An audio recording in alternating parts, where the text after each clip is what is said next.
Antes de definir la iglesia y ver qué es la iglesia, tenemos que saber qué es la verdad. Hay muchas palabras que usamos que cuesta trabajo a veces ya a la hora de definirlas, las usamos tantas veces, pero para definirlas es difícil. Digo, no espero una super definición del diccionario, pero sí me gustaría que algunos de ustedes nos compartieran qué entienden por verdad, la palabra verdad, a cómo la hemos usado. ¿Alguna idea? Bueno, la primera, pues sabemos que verdad es una persona, ¿no? Es Jesucristo. De acuerdo. Y a partir de ahí, bueno, sí, ya podemos. Es una palabra que no se puede abarcar tan fácilmente. Ajá. Y a partir de ahí, bueno, pues ya todas las ideas que nos vengan que conozcamos sobre la verdad. Sí. Pero yo para mí ya, casi siempre, ya al decir la verdad, como que me refiero a Jesucristo, a que es una persona, a que Él lo que Él hizo, todo lo que Él hizo y nos enseñó es la verdad, es verdad. Ajá. ¿Alguien más? ¿Alguna otra idea? Algo que podamos rescatar. ¿Qué cualidades tiene una verdad? Que es, ahora sí que sinónimo de cierto, que es algo para probar, real. Ajá. Sí, ahorita tocaron dos puntos. Algo que tiene que ver con la palabra realidad y algo que sí no se les debe olvidar es absoluta, la verdad. No puedo decir es que él tiene la verdad, pero yo también, y se contraponen, ¿no? Yo no puedo decir es que Cristo es Dios y llega otro hermano que también es cristiano y también usa la Biblia y dice no, Cristo no es Dios, es un hombre nada más. Y forzosamente alguien tiene la razón y alguien está en un error. Yo puedo decir es que nosotros bautizamos bebés porque así lo mandaron los apóstoles y alguien va a decir no, es que eso no lo dijeron los apóstoles. Entonces, ¿qué decimos? Bueno, en este mundo relativista dicen, bueno, lo que ellos hacen está bien, es su verdad y tú tienes la tuya, déjalos, ¿no? Como que te censuran para que no des a conocer la verdad. Yo aquí les voy a demostrar con esta presentación que los apóstoles no pensaban así. Los apóstoles sí tenían un celo por la verdad, incluso condenaban a aquellos que se desviaban y decían otras cosas que se oponían a la sana doctrina. Entonces, la verdad, según el diccionario, y bueno, una definición filosófica dice algo así como que es la concordancia de lo que pienso, digo y actúo o hago, ¿no? Y eso es adecuado a la realidad, una adecuación a la realidad. Por ejemplo, si ustedes así como me ven, así como estoy, yo les dijera es que yo soy mujer. Lo pienso, lo hago y lo digo, pero eso no está adecuado a la realidad, ustedes lo pueden notar. Entonces esas personas que dicen eso no están adecuadas a la realidad. Por más que se pongan de acuerdo y establezcan leyes para que todos los reconozcan como mujeres, o un hombre como mujer, una mujer como hombre, eso no está adecuado a la realidad ni a la biología. Entonces esas personas no caminan en la verdad. Ni modo, ¿no? Yo puedo decir también lo mismo, es que yo soy cristiano, pero ¿qué te hace cristiano, no? ¿Qué tengo que cumplir para ser cristiano? Es que yo leo la Biblia. Bueno, Cristo jamás dijo eso, que leyendo la Escritura tú te hacías cristiano. Sin embargo, San Pablo ahí en 1 Corintios 12:12 dice que con el bautismo pasamos a ser cristianos. Es una definición que nos ayuda, ¿no?, a saber qué es un cristiano. Solo por decirles una parte, ¿no?, de esta revelación. Dicen algunos otros, es que es creer en Cristo. Bueno, yo conozco gente muy mala que cree en Cristo. Vamos a decir que son cristianos que pertenecen a la iglesia de Cristo. Yo he estado con amigos, ¿no?, alcoholizados que hablan de la religión y de la fe. Y no por eso vamos a creer que porque están congregados hablando de Cristo, pues ya, son la iglesia de Cristo, ¿no? Entonces, en un mundo relativista, pues como todo es bueno y cada quien tiene su verdad, ya nadie se preocupa por saber si es un engaño o no lo es. Y lamentablemente, pues cuando ya nos damos cuenta, ya muy tarde, ¿no? Entonces, en este mundo, pues es peligroso pensar de esa manera.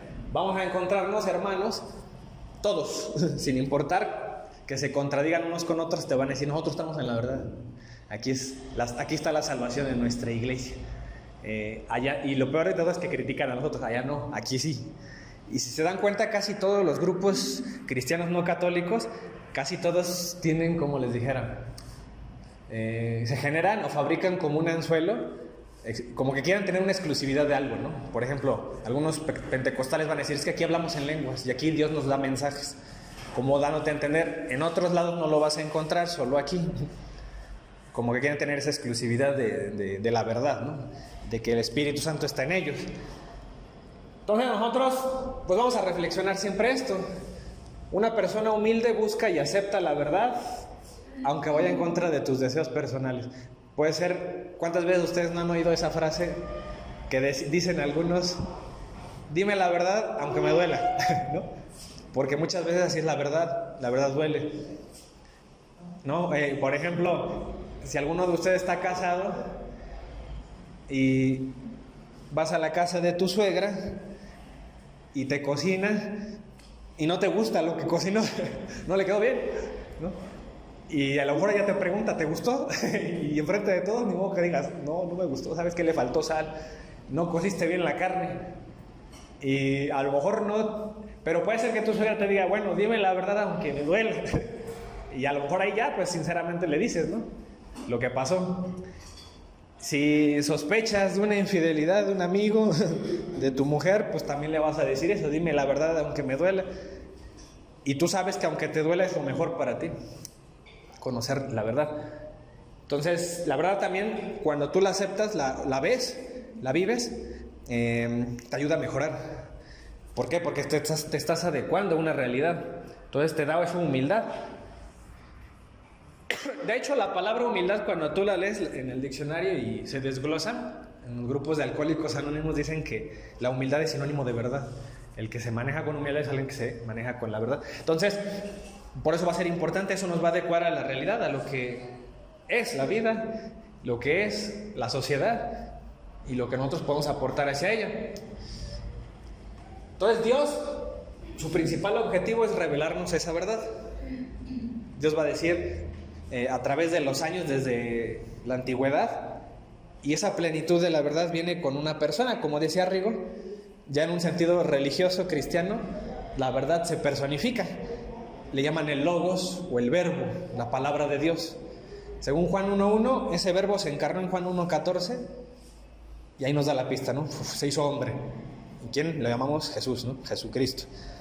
Y Jesucristo se la pasó diciendo todo el tiempo que Él traía la verdad. Juan 14.6, yo soy el camino, la verdad y la vida. Y eso se lo deja a los apóstoles, y un reflejo de esto es lo que vemos, por ejemplo, con el apóstol Juan. Allá en la tercera carta de Juan, en el capítulo 1, ahí en el verso 4, dice algo interesante Juan, que a lo mejor los sacerdotes, o algunos no lo dicen, ¿no? Y ni los obispos, y se supone que ellos son los que no deberían. Dice, no tengo mayor gozo que el oír que mis hijos andan en la verdad. Es decir, cuando un apóstol anda gozoso es cuando sabe que sus ovejas caminan en la verdad. No dice, tengo mayor gozo de que ustedes leen la Biblia. Pues sí, pero cualquiera puede leer la Biblia, pero que camines en la verdad mientras tú lees eso, pues no cualquiera. O no dice, tengo mayor gozo de mis hijos que, no sé, que se congregan. Sí, cualquier congregación no le puede dar gozo a cualquier persona. O sea, tiene que haber ahí un elemento importante que es la verdad. También lo dice casi las mismas palabras en su segunda carta, ahí en Juan 1.4. Mucho me regocijé porque he hallado a algunos de tus hijos andando en la verdad, ¿no? Le dice esta persona que le escribe, conforme al mandamiento que recibimos del Padre. O sea que es un mandato seguir eso, adecuarte a la realidad. Y por eso enseñamos que, ¿no? Le llama a mis hijos, ¿no? Le pone mis hijos. ¿Los apóstoles fueron casados o no fueron casados? ¿Ustedes qué dicen? ¿Quiénes? Pedro. Al menos sabemos de Pedro. Tuvo que haber estado casado. ¿Por qué? ¿No? Porque el Evangelio dice que Jesús amó a su suegra. ¿No? Por eso cuentan ahí un mal chiste. Un sacerdote una vez decía en su homilía, ¿saben por qué Pedro negó 3 veces a Jesús? Porque sanó a su suegra, dice. Entonces, miren, bueno, yo les decía porque esto a lo mejor no es literal. Juan no tenía hijos, pues, de carne, pero para él un hijo espiritual era alguien que seguía sus pasos, sus discípulos. Y la vez pasada, ahí en la reunión por Zoom, yo les había dicho que cuando menos que tenemos registro, pues de 3 personas que sí dejaron escritos y eran discípulos de Juan, ¿no? ¿Quiénes eran? ¿Se acuerdan? Y que todavía los veneramos aquí en la Iglesia Católica, son santos, que es San Ignacio de Antioquía, Policarpo de Esmirna y Papías de Hierápolis. Y de ellos tenemos algunos escritos, y en ellos se refleja qué les enseñaba Juan.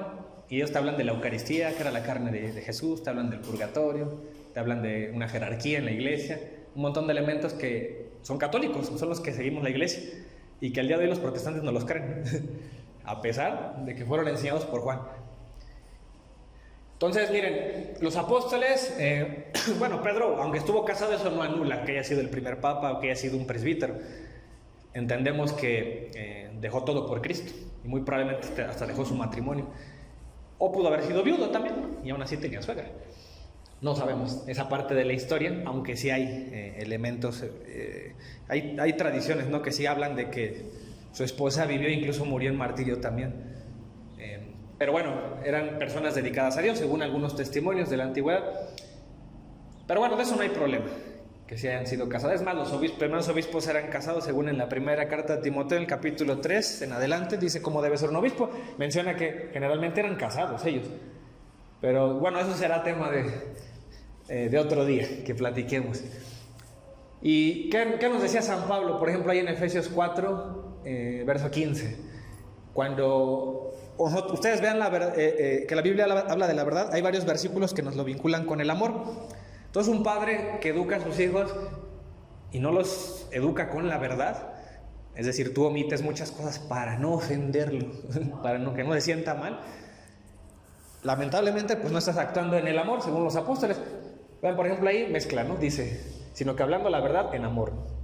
Es decir, a ese modo, y siempre la va a vincular. Dice, crecemos en todos los aspectos en aquel que es la cabeza, es decir, Cristo. Por ejemplo, ahí en 1 Corintios 13, 4 al 6, no sé si han leído ese capítulo, es muy popular, que habla del amor, que el amor es esto, el amor lo otro. En una parte dice esto, el amor es sufrido, benigno, no tiene envidia, el amor no es jactancioso, no se envanece, no hace nada indebido, no busca lo suyo, no se irrita, no guarda rencor. Dice, no se goza de la injusticia, más se goza de la verdad. Entonces, para San Pablo, un amor sin verdad, pues no es amor. Y vean cuántas veces aquí dice la palabra verdad, Juan. Será algo elemental para los apóstoles. Ahí en la segunda carta de Juan, desde que empieza el primer capítulo, dice, el anciano, a la señora elegida y sus hijos, a quienes yo amo en la verdad. Y no solo yo, sino también todos los que han conocido la verdad, a causa de la verdad que permanece en nosotros y estará para siempre con nosotros. Sea con nosotros gracia, misericordia, paz de Dios Padre y el Señor Jesucristo, Hijo del Padre, en verdad y en amor. Era algo que ellos no omitían nunca en el Evangelio. Insistían mucho en que había que defender eso. Y dense cuenta cómo la historia se ha perdido eso. Bueno, algunos, tampoco vamos a decir generalizar todos. Desde el Antiguo Testamento ya Dios tenía un interés de que se fuera transmitida la verdad. Por ejemplo, ahí el Salmo 51... Y había un interés de las personas, que de hecho ese es un interés completamente natural, aunque no seas cristiano, aunque seas ateo, siempre tú por naturaleza, tiendes a buscar la verdad. Pareciera que eso es algo que desde la creación Dios imprimió en nuestros corazones, buscar la verdad. Por ejemplo, aquí el salmista que dice, en el Salmo 51, he aquí, tú amas la verdad, le dice a Dios, en lo íntimo y en lo secreto me has hecho comprender sabiduría. Entonces, si yo soy relativista y digo que todo es bueno, que no importa, cada quien tiene su verdad, yo no estoy imitando a Dios, porque Dios es el que ama la verdad. Dice acá, por ejemplo, en Proverbios 3, también sigue siendo Antiguo Testamento, nunca se aparten de ti la misericordia y la verdad, nunca, dice, átalas a tu cuello, escríbelas en la tabla de tu corazón y hallarás gracia y buena opinión ante los ojos de Dios y de los hombres. Eso es un viejo proverbio. Ahora vamos con Cristo. Este es el pasaje que yo creo que todos se saben, ¿no? Todos han oído hablar. Y vamos a ver si Cristo también estaba de acuerdo en que se transmitiera. En Juan 14, 6 al 7 dice, Jesús les dijo, yo soy el camino y la verdad y la vida. Nadie viene al Padre sino por mí. Si me conociereis, también a mi Padre conoceréis. ¿Aquí ustedes qué entienden por esta frase? Pues que Él es el verdadero Dios, ¿no? O sea, si tú lo ves a Él, estás viendo al Padre, porque son uno solo. O sea, tres personas en uno solo. Y también, aquí me dice que Él es un puente, ¿no? Dice que nadie viene al Padre sino por Él. O sea, Cristo tiene que estar ahí. O sea, no puede decir creo en Dios, pero en Cristo no. ¿No? Pero actualmente, y un problema que vamos a ver aquí con este tema, es que mucha gente dice, es que yo sí creo en Cristo, pero no en la iglesia. Pero a mí la Escritura me dice que un Cristo completo, cabeza y cuerpo, ¿no? Es un Cristo completo. Cristo es la cabeza, el cuerpo, la iglesia. También ahí cabe mencionar que esa cita también es de nuestros hermanos separados. Nos dicen que solamente Cristo, por Él llegamos al Padre. Y ahí es cuando nos dicen, claro, es que ustedes le piden a la Virgen, le piden a los santos. Entonces también por esa cita, y luego dicen, lean, y ahí dice que solamente Jesucristo es el que nos lleva al Padre. Sí, esa puede ser un buen pretexto, ¿no? Descontextualizando de todo el Evangelio de Juan, para decir, es que aquí no dice que sigamos la iglesia. Aquí el camino y la verdad no es la iglesia, nada más es Cristo. Bueno, yo les creería si solamente la palabra de Dios escrita fuera el Evangelio o esta parte de Juan, ¿no? Pero también es palabra de Dios todas las cartas de Pablo, ¿no? Todos los demás evangelios, y también ahí te dicen otras cosas, te complementan, ¿no? En información. Entonces puede ser bien usada para eso y decir eso, es que es Cristo.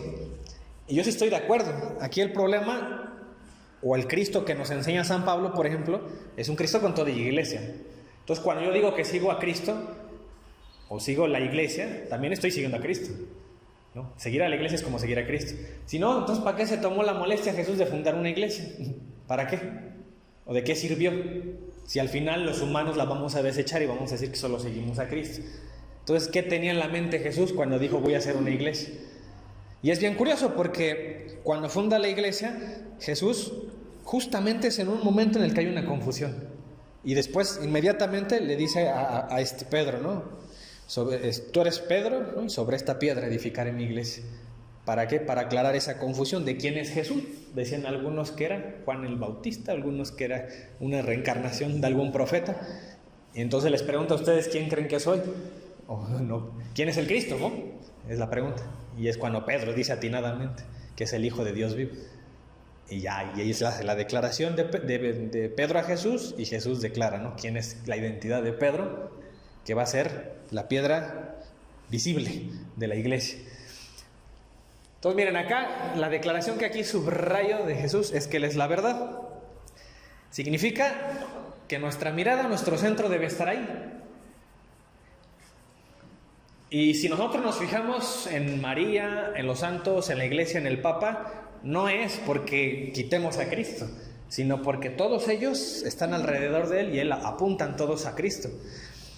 Entonces miren, obviamente si esto se descontextualiza y un católico o un no católico lo agarran en curva y no sabe de la escritura ni nada, pues lo van a hacer creer algo que no es cierto, que es un error, ¿no? Que es lo que nos comentaba ahorita él. Entonces fíjense, por ejemplo, ahí en Juan 18:37, cuando está aquí con Poncio Pilato, Jesús también hace otra declaración interesante. Le dijo entonces Pilato, ¿luego eres tú rey? Respondió Jesús. Tú dices que yo soy rey. Le contesta, ¿no? Yo para esto he nacido y para esto he venido al mundo. Si alguna vez ustedes se preguntaron a qué vino Cristo, aquí está la respuesta. Dice, para esto he venido al mundo. En resumen, para dar testimonio a la verdad. Todo aquel que es de la verdad, oye mi voz. Que diga eso Jesús para que el día de hoy yo diga que cualquier cosa es verdad, pues es deshonrar a Jesús, ¿no? Deshonrar su misión. Si Él viene a proteger un depósito, una sana doctrina, y después viene otro hermano, me dice algo contrario a la doctrina que yo conozco, y otro hermano contradice a este hermano, y así se hace todo un mercado de doctrinas, y escoge tú la que más te convenga o te convenza, entonces estamos deshonrando algo que Cristo vino a hacer. Y tenemos, por ejemplo, también ahí en el testimonio del Evangelio de Juan, cuando él empieza a hablar, que habla de esto que les comentaba, que el Verbo se hizo carne, habitó entre nosotros, y también menciona algo parecido de la naturaleza de Jesús o de su misión. Dice, lleno de gracia y de verdad. pues la ley por medio de Moisés fue dada. O sea, les está hablando a personas que tal vez ya conocen el Antiguo Testamento y para ellos como que su profeta más importante era Moisés, ¿no? Él les trajo la ley. Y aquí, ¿qué me dice Juan? Pues sí, Moisés, por medio de Moisés fue dada la ley, pero la gracia y la verdad vienen por Jesús. O sea, no con eso vamos a decir que Moisés nos trajo mentiras, ¿no? No, sí nos trajo una verdad, pero hay una plenitud, ¿no? Se tiene que cumplir la plenitud de los tiempos. Y ahí llega Cristo y nos trae ahora sí la plenitud de la verdad. Porque pues ya vino dada a conocer. Pero fíjense que es bien interesante porque Jesús, lo vamos a ver, creo, más adelante a ver si da tiempo, allá en el capítulo 16, verso 13 de Juan, del Evangelio de Juan, aunque Jesús vino a esto, a darnos la verdad, a la verdad plena, aún así Jesús le dice a sus apóstoles, tengo muchas otras cosas que decirles, pero no es el momento. ¿Qué significa eso? Si quieren lo pueden leer, ahí traes tu Biblia, ¿no? Puedes buscar ahí el Evangelio de Juan, el capítulo 16, o el que lo encuentre primero. 16, ¿qué? 13, verso 13.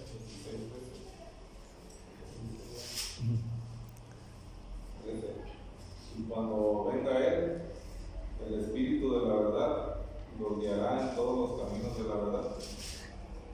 Él no viene con un mensaje propio. ¿Puedes leerlo del verso 12? Era un verso antes.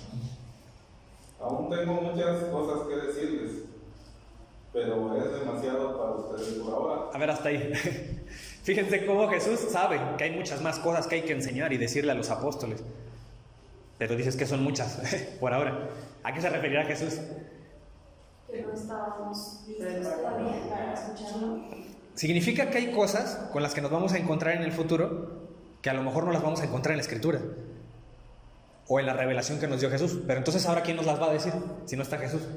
El Espíritu Santo. Les va a mandar un Espíritu Santo a los hombres. O sea, no es el Espíritu Santo que es una voz del cielo que nos va a decir a todos, ¿no? Se va a oír, mira lo que tenemos que hacer, ¿no? No sé, por ejemplo, ¿está bien la subrogación de vientres? Que rente una mujer su vientre para el que quiera tener hijos. ¿Lo dijeron los apóstoles? ¿Nos lo enseñaron? Los apóstoles ni en sus mentes estaba que algún día eso se iba a poder hacer, que la ciencia iba a llegar a tanto. Pero Jesús les dijo, hay muchas otras cosas que les podría decir, pero no es el momento, no las van a entender. Jesús no, ¿ustedes no creen que no conocía el futuro? Pues es Dios. Encarnado o sin carne, era Dios. Él conocía todo y sabía todo. Entonces, ¿quién nos va a decir si eso está bien o está mal? Dicen los protestantes, el Espíritu Santo, ¿no? ¿Pero qué es una voz aquí que te dice? Pero Jesús ahí les dice, si quieres continuar. Sí. Como voy a repetir, aún tengo muchas cosas que decirles, pero es demasiado para ustedes por ahora. Y cuando venga Él, el Espíritu de la verdad los guiará en todos los caminos de la verdad. Ahí está. El Espíritu Santo se va a unir a los hombres. Entonces, ¿por qué hay gente que me dice es que no le creas al hombre? ¿No? Si aquí me está diciendo que el Espíritu Santo va a venir con los hombres y les va a decir la verdad. Pues con razón la iglesia se atribuye autoridad para decirnos verdades de fe y moral. En estos tiempos se puede hacer todo eso, ¿no? La otra vez yo vi el caso de dos mujeres lesbianas, ¿no? Que una donó su óvulo para que fuera fecundado por un donante y en lugar de que ese óvulo fuera metido en la mujer dueña del óvulo, fue en su pareja la otra mujer. Entonces, ¿quién es la madre? Quién sabe, los tres colaboraron, ¿no? ¿Y eso está bien moralmente? No. Pues algún protestante te va a decir, dímelo con la Biblia, ¿no? Y a ver, búscalo en la Biblia eso, si eso ni existía. Entonces, ¿quién nos lo dice? Ya estamos perdidos. Si fuéramos protestantes estamos perdidos porque eso no está en la Biblia. ¿Quién sabe? Pues de acuerdo a tu conciencia, ¿no? Pero pues mi conciencia también me dice mata a aquel, ¿no? O sea, pues también mi conciencia no lo es todo. Entonces el Espíritu Santo, según ahí, se va a acompañar a sus apóstoles, les dice eso, no a cualquiera que esté ahí, por ahí. Entonces, de ahí es la importancia de lo que nos dice ahora la iglesia. Y la iglesia ha esclarecido poco a poco todas esas situaciones. Vean, no nada más Cristo lo decía y sus apóstoles, hasta los mismos fariseos que hostigaban tanto a Jesús, reconocían eso en Jesús. Ahí en Mateo 22, En el verso 15, por ejemplo, le dicen, y le enviaron los discípulos de ellos con los herodianos diciendo, maestro, sabemos que eres amante de la verdad. Jesús ama la verdad. Entonces yo no puedo decir seguidor de Jesús si no tengo celo por la verdad. Si yo veo que dicen una mentira, una falsedad, corrompen a los niños en las escuelas o a otros hermanos, y si yo tengo la verdad, ¿por qué no la voy a decir? ¿Por qué no voy a entrar a esclarecerle? Que no te hagan caso, bueno, es su problema, pero cuando menos yo ando honrando, ¿no?, al Maestro que es Jesús, que ama la verdad, y que enseñas con verdad el camino de Dios. Eso era Jesús. Y la iglesia, a ejemplo de eso, va a hacer lo mismo. Va a seguir el camino de Dios y enseñando la verdad, y que no te cuidas de nadie porque no miras la apariencia de los hombres.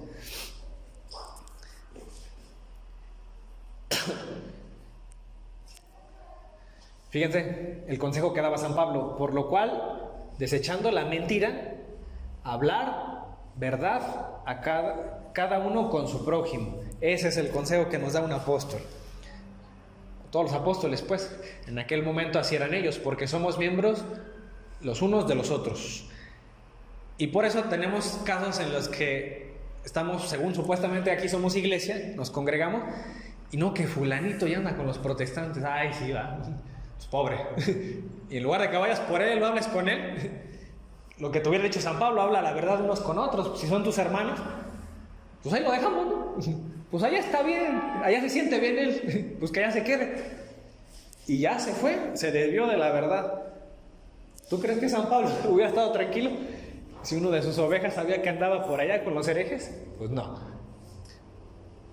Miren, vamos a ver ahorita unas características que según la Biblia tiene la verdad. Por ejemplo, la verdad te guía hacia Dios. Fíjense, el precio de no seguir la verdad según la Escritura. Por ejemplo, los salmos te dicen eso: envía tu luz y tu verdad, estas me guiarán. Así dice el salmista, eso es palabra de Dios. La verdad me guía. Me conducirán a tu santo monte y a tus moradas. Dice Salmo 86, verso 11: enséñame, oh Jehová, dice, tu camino, caminaré yo en tu verdad. Afirma mi corazón para que tema tu nombre. La verdad te guía hacia Dios, pero también la verdad, según la Escritura, te libera. Entonces, cuando tú le enseñas algo a un compañero, a un hermano, yo por ejemplo allá en la universidad, de repente que ando ahí debatiendo con personas pro muerte, por englobar a todos, a toda esa manga de gente que quiere abortos, quiere eutanasia, ¿no? Quiere que no haya niños por nacer, que no haya matrimonios fecundos, toda esa gente, cuando de repente ahí, ¿no?, me opongo a eso, yo sé que algunos no me hacen caso, la mayoría, hasta me juzgan y me dicen, bueno, es que tú eres católico, por eso dices eso, ¿no? O sea, como si mi testimonio valiera menos por ser religioso. Entonces tratan de tapar el sol con un dedo, y como la mayoría dice esto de ahí en la universidad, eso es la verdad, como si la verdad se tratara de un consenso, ¿no? Vamos a ponernos de acuerdo a todos para decir que 2 más 2 son 5 y ya no, porque la mayoría lo dice y es verdad. No, aunque uno en la universidad se oponga a eso, si la verdad es la adecuación a la realidad y eso es la realidad, bueno, pues hubo un tiempo en el que toda la gente pensaba que la tierra era plana y no porque eran la mayoría, eso era cierto, ¿eh? Unos cuantos decían que era redonda, unos cuantos locos. Bueno, yo sé que cuando dé testimonio de eso y les diga que eso está mal, los poquitos o uno o ninguno que me hagan caso o me crean, quedarán libres, porque eso me dice Jesús, la verdad te hace libre. Eso le dijo a sus apóstoles. Dijo entonces Jesús a los judíos que habían creído en él: si vosotros permanecéis en mi palabra, seréis verdaderamente mis discípulos y conoceréis la verdad, y la verdad los hará libres. No, y los apóstoles, pues un poco ingenuos, le respondieron: del linaje de Abraham somos y jamás hemos sido esclavos de nadie. ¿Cómo dices tú seremos libres? ¿Ustedes a quién creen que se refiere a Jesús? ¿A qué libertad se refiere? Los apóstoles lo tomaron literal. No es que no somos esclavos, pero para Jesús sí había una esclavitud, ¿no?, en ellos. ¿Y ustedes cómo creen que sea eso? En el terreno de la realidad, un pecado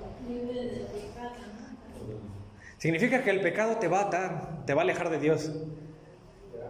¿Será cierto eso? Porque podrás ver, y estoy seguro que alguno de ustedes habrá dicho: ¿cómo es posible que ese hombre le va tan bien?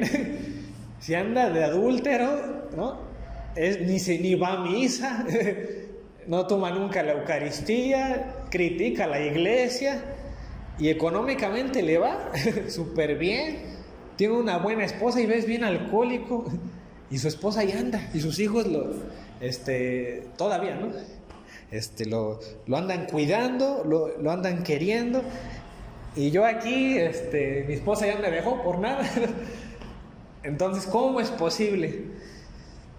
Bueno, pues esa es la apariencia, ¿no? Si ustedes quieren respuesta a eso, el Salmo 37 te dice eso, va a haber personas injustas que tú veas que no les va mal. Pero la verdad es que aparentemente yo creo que la mayor astucia del maligno, hacerte ver que el pecado es bueno y que tú creas que a esa gente le va bien. Claro, ¿ustedes creen que le conviene al maligno convencerte primero que el pecado es lo peor del mundo? Pues no te vas a acercar a pecar nunca.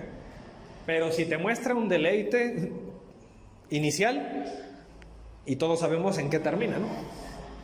Precisamente por eso Mel Gibson, no sé si han visto La Pasión de Cristo. Sí. ¿Sí vieron la escena en donde Jesús lo están azotando y llega el maligno, la ilustración del maligno con un bebé? Sí. Bueno, yo ahí no entendí que tenía que ver el bebé, pero un día me puse a investigar qué decía el que hizo la película. Y él decía que quería ilustrar el pecado. Dice, porque quería yo que la gente pensara que era un bebé bonito y cuando volteó a ver el bebé era un demonio, ¿no? Dice, es que eso es el pecado. Al principio es bueno, o te hace creer que es bueno, y ya después te das cuenta que es lo peor. Y lo malo es que cuando ya te das cuenta, ya perdiste muchas cosas y es más, difícilmente te sales de ahí. El que bebe, el que se alcoholiza, pues anda alcoholizándose y anda todo dar gastándose el dinero. El problema es cuando ya se le acaba el dinero, pierde el trabajo o lo deja a su familia. Ahora ya después de que te das cuenta que el alcoholismo era malo, ¿cómo recuperas todo eso? Bueno, pues ya es difícil. Entonces para Jesús, por eso era una cadena. Por eso la iglesia te advierte desde antes de que tú pienses en pecar. Ya te dicen, no matarás, no cometerás adulterio, no mentirás. Entonces ya te lo advierte como buena madre que es la iglesia, a ejemplo de Cristo. Bien, ahí en la 2 Timoteo, en el capítulo 2, ¿qué dice Pablo? Acerca de la liberación, ¿no? Que la verdad te libera. Porque el siervo del Señor no debe ser contencioso, sino amable para con todos, apto para enseñar y sufrido. Dice cómo debe ser una persona que transmita la fe. Que con mansedumbre corrija a los que se oponen, por si quizás Dios le conceda que se arrepientan. Ahí está hablando de la gente que no camina en la verdad. Se arrepientan para conocer la verdad y escapen del lazo del diablo. O sea que para San Pablo, alguien que conoce la verdad, se arrepiente, se escapa del diablo, del lazo del diablo que lo tenía atado. Entonces tú podrás ver personas que les va muy bien y pecan demasiado, pero no te dejes llevar por ese espejismo, porque a lo mejor tienen razón los apóstoles y Cristo, ¿no? En realidad están atados, no lo ven y tú no lo ves, pero un día, en algún punto, eso va a tronar, se va a dar a conocer el maligno que los tiene ahí cautivos. Otra cosa, que la verdad te salva, obviamente, ¿no? Si te libera de la esclavitud o del diablo, te debe salvar la verdad. Eso, por ejemplo, se lo dijo aquí a Timoteo, en la primera carta a Timoteo, capítulo 2, verso 4, San Pablo da testimonio y dice, porque esto es bueno y agradable delante de Dios nuestro Salvador, el cual quiere que todos los hombres sean salvos, pero no solo se conforma con eso. ¿Cómo? Y vengan al conocimiento de la verdad. Esa es la voluntad del Señor, según San Pablo. No solamente que seas salvo, sino que también quiere que conozcas la verdad. Pero ¿qué pasa cuando esa verdad no me gusta? Va en contra de mis deseos personales. ¿Yo puedo ser digno de Cristo? Pues no. Alguien humilde, alguien que acepta la verdad sin importar la que sea, es alguien que está dispuesto a la salvación. Por eso es difícil para un protestante hacerse católico. Porque cuando tú le dices la verdad, y cuántos debates no han visto donde se super refutan algunas cosas, queda clarísimo en la escritura y aún así siguen en lo mismo. Son personas que no imitan a San Pablo. ¿Qué pasó con San Pablo? Se cayó de su caballo, ¿no? Decidió seguir a Cristo. Entonces ellos los tiras del caballo, pero se vuelven a subir, ¿no? O sea, no doblan la rodilla para decir tienes razón, o cuando menos en esta doctrina tienes razón, me enseñaron una mentira, ¿no? Y si te enseñaron una mentira en tu iglesia, ¿qué te garantiza que esa iglesia te trae toda la verdad plena? Si ya quedó súper demostrado, ¿no? Cualquier doctrina pónganle, ¿no? La otra vez discutíamos alguna vez por qué los protestantes dicen a nadie llames padre. Vimos miles de versículos donde los apóstoles llaman padre a Abraham, los llaman padres, les dicen hijitos en la fe a los que les escriben. Y dicen, y algunos sí son conscientes, dicen, bueno, tal vez esa fue una mala exégesis del pastor. Pero, y ni así, o sea, digo yo, si encontrara que la Iglesia Católica me enseñó una mentira con una que me enseñen, ¿yo qué hago ahí? ¿Sí, no? ¿Para qué estamos ahí? Porque Cristo prometió que ni las puertas del infierno iban a poder contra la Iglesia. Entonces, si me enseñan una mentira, ¿qué garantías tengo yo que estoy caminando en la verdad? O que ese pastor me está enseñando completamente el Evangelio. Fíjense, lo que decía el apóstol Santiago, esto es bien fundamental. Si tú ves que alguien se extravía, ¿no?, de la verdad, si alguien se va, ahí en Santiago 5, 19 al 20. Hermanos, si alguno entre vosotros se ha extraviado de la verdad, llámese tu papá, tu mamá, tu hermano, tu amigo o tú mismo. Dice, y alguno lo hace volver, sepa que el que haga volver al pecador del error de su camino, salvará de muerte un alma. Fíjense que alguna vez yo tuve una charla con una persona, y pues ahí entramos en confianza. Él se sentía mal por una situación, terminamos hablando de cosas de su pasado y me confesó algo. Me dijo, yo he matado a 10 personas, ¿no? Porque era una persona que se había metido en problemas, era un criminal. Y yo le dije, ¿y eres católico? Le pregunté, dijo, sí, ¿no? Y le dije, ¿y vas a misa? Dijo, a veces. Pero era algo que lo traía mal, me decía que hasta soñaba con esas personas. Y tenía muchos años que había ocurrido eso. Y le dije, mira, y le expliqué el sacramento de la confesión. Dije, tú lo conoces, ¿no? ¿Alguna vez has confesado eso? Me dijo, no, nunca. Dije, bueno, pues yo te diría que lo hicieras. Hazlo. ¿Haces ejercicio? No le van a hablar a la policía porque lo hagan. No pasa de que te sientas bien. Y como al mes me lo encontré y me acordé de esta cita, ¿no? Dije, pues a ver si lo hace. ¿Y qué creen? Que sí lo hizo. Y que habló con el sacerdote y le contó. Pero yo le dije, pero cuéntale con detalle cada persona y cómo fue la situación. Entre más seas honesto, más vas a ser libre, ¿no? Acordándome lo que dijo Jesús. Y me contó ya después, me dijo, ¿qué crees? Sí, hice lo que me dijiste.